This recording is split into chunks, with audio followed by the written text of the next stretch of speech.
Assalamualaikum warahmatullahi wabarakatuh.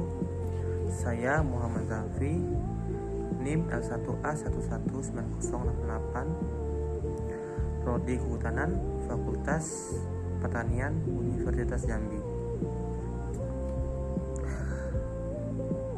Pada video kali ini saya akan menjelaskan tentang analisis keputusan manajemen hutan. Analisis keputusan manajemen hutan itu bertujuan untuk memahami dasar-dasar pengambilan keputusan manajemen hutan. Yang mana yang pertama itu diawali dengan kerangka kerja untuk membuat keputusan. Peran pokok bagi seorang manajemen hutan adalah membuat keputusan, memilih berbagai rangkaian alternatif kegiatan.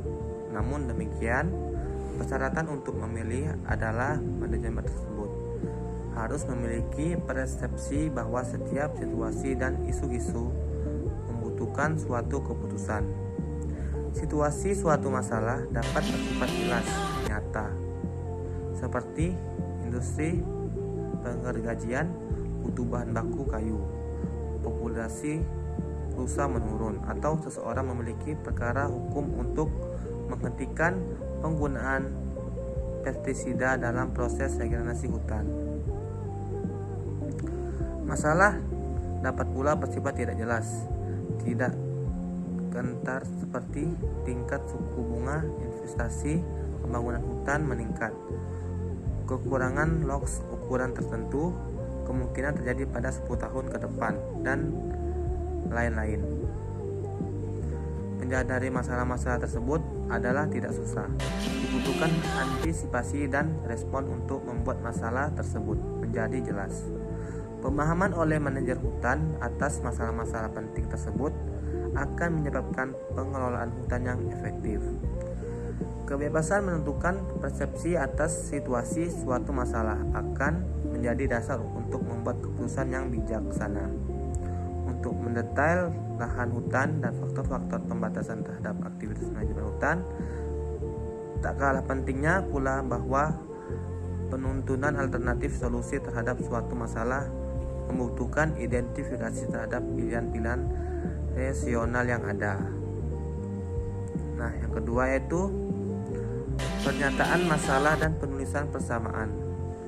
Pernyataan masalah adalah satu set pernyataan verbal yang mengembangkan hubungan timbal balik suatu masalah. Yang ketiga itu identifikasi masalah. Identifikasi masalah mencakup suatu seri terhadap langkah-langkah dan menggunakan secara konsisten beberapa terminologi penting. Terminologi tersebut adalah discussion maker, problem goals, goals criteria, activist, discussion variable, problem solution, objective vocation, constraint, resource constraint, discussion mailer, goals constraints, policy and regulation constraint, problem statement and feasibility. Yang pertama itu discussion maker. Discussion maker yaitu orang yang menetapkan konteks masalah dan membuat keputusan yang dibutuhkan terhadap masalah yang telah ditetapkan. Discussion maker tersebut adalah pemilik lahan hutan atau manajer hutan yang diberi kewenangan oleh pemilik lahan untuk melakukan aktivitas pengelolaan hutan, memilih kebijakan atau aktivitas apa yang akan dilakukan untuk menyelesaikan masalah yang ada, dan bertanggung jawab terhadap pilihan tersebut. Tujuan dan faktor-faktor pembatas yang relevan dengan masalah harus dipertimbangkan oleh discussion maker. Yang kedua, goals. Tujuan goals merevisikan apa yang ingin dicapai oleh discussion maker. Pada dasarnya, suatu masalah dapat mencakup lebih dari satu tujuan yang relevan dengan masalah tersebut. Yang ketiga itu goals kriteria. Kriteria tujuan goals kriteria adalah ukuran numerik yang ditentukan untuk menyatakan apakah aktivitas-aktivitas dari pembuat keputusan discussion maker mendukung tujuan. Untuk mengarahkan tujuan kita harus menemukan suatu kriteria yang mengukur pencapaian tujuan. Yang keempat, activities and discussion variable. Ide tentang aktivitas dan variabel keputusan dapat dengan mudah dibangun dengan suatu contoh. Andaikan suatu masalah yaitu alokasi anggaran pada proyek yang berbeda untuk meningkatkan kesempatan rekreasi pada suatu area hutan.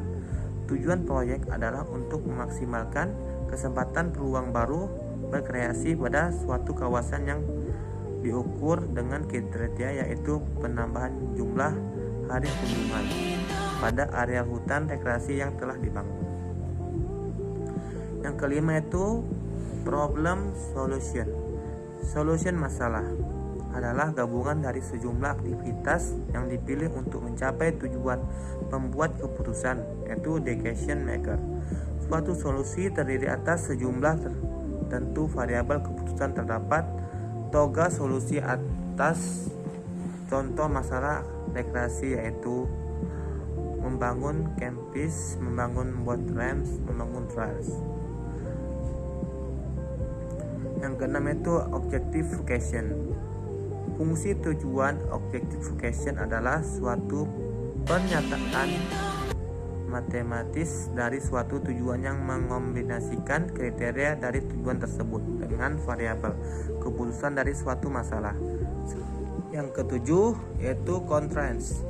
Pembatasan constraints adalah segala sesuatu yang membatasi pencapaian tujuan. Pembatas adalah selalu ada pada setiap masalah dan perlu diidentifikasi apabila ingin mencoba untuk menyelesaikan suatu masalah dengan baik.